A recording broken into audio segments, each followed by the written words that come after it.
This week's episode, Political Deathwatch, literally. He's not dead yet. The only thing that comes with age is a little bit of wisdom. Good job, Grandpa. This is Not My Party, brought to you by the Bulwark. Last weekend, Jimmy Buffett went to that big Margaritaville in the sky. Oh, is it 5 o'clock already? And amidst all the memorializing, one thing caught my attention. His age. He was 76, which makes him younger than both parties' leading presidential contenders and Senate Majority Leader Mitch McConnell, and only 4 years older than the Senate Minority Leader, Democrat Chuck Schumer. They're very old people. And it's not just Buffett. Did you know that Bill Clinton, who was president before people in college today were even born, is also younger than Trump, Biden, and Mitch? What? That can't be right. Believe it, kid. So to me, a major potential twist in our politics between now and 2024 is, what happens if one of these guys doesn't make it? Probably nothing good. I don't mean to be macabre or offensive. Our elders live meaningful lives, and their experience often brings wisdom. But sometimes it brings stuff like this. I don't know what I said. I don't remember.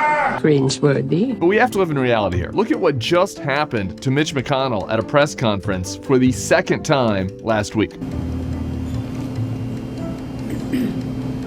Yikes. Now, the Senate hasn't really done shit all year, and leaders in Congress don't have the same quick decision-making requirements as executives, at least as long as the Capitol isn't being stormed. For trespassing on the Capitol grounds. I want to punch him out and I'm going to go to jail and I'm going to be happy. I'd pay good money to see that. So maybe it's not as big a deal. But still, there are legitimate reasons to be concerned that the guy isn't up for the rigors of the gig anymore. In response to Mitch's freeze frames, President Biden, as usual, showed empathy and respect. I spoke to him today. He was his old self on the telephone. This used to be standard political behavior. In 1960, the Democratic nominee for vice president, Lyndon Baines Johnson, visited the Republican nominee for president, Richard Nixon, in the hospital at the start of the campaign. But imagine a world where President Biden suffered a health event. We know that Trump and the Republicans would not be as generous.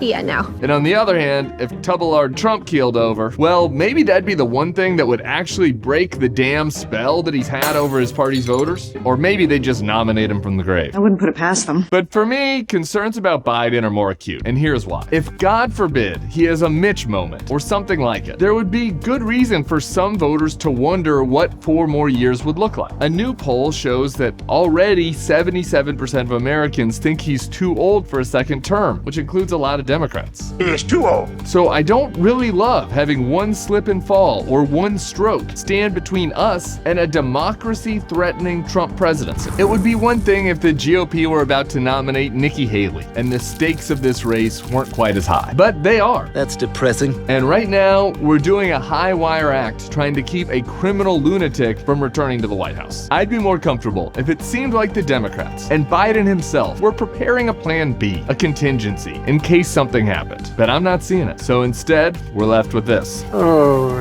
And there, but for the grace of God, goes our democracy. Is there no one else? Come on, man. We'll see you next time for hopefully a more uplifting Not My Party. For more episodes of Not My Party, smash that subscribe button. And scan right here to subscribe on Snapchat, where you can get the episodes first and all the Not My Party content you desire.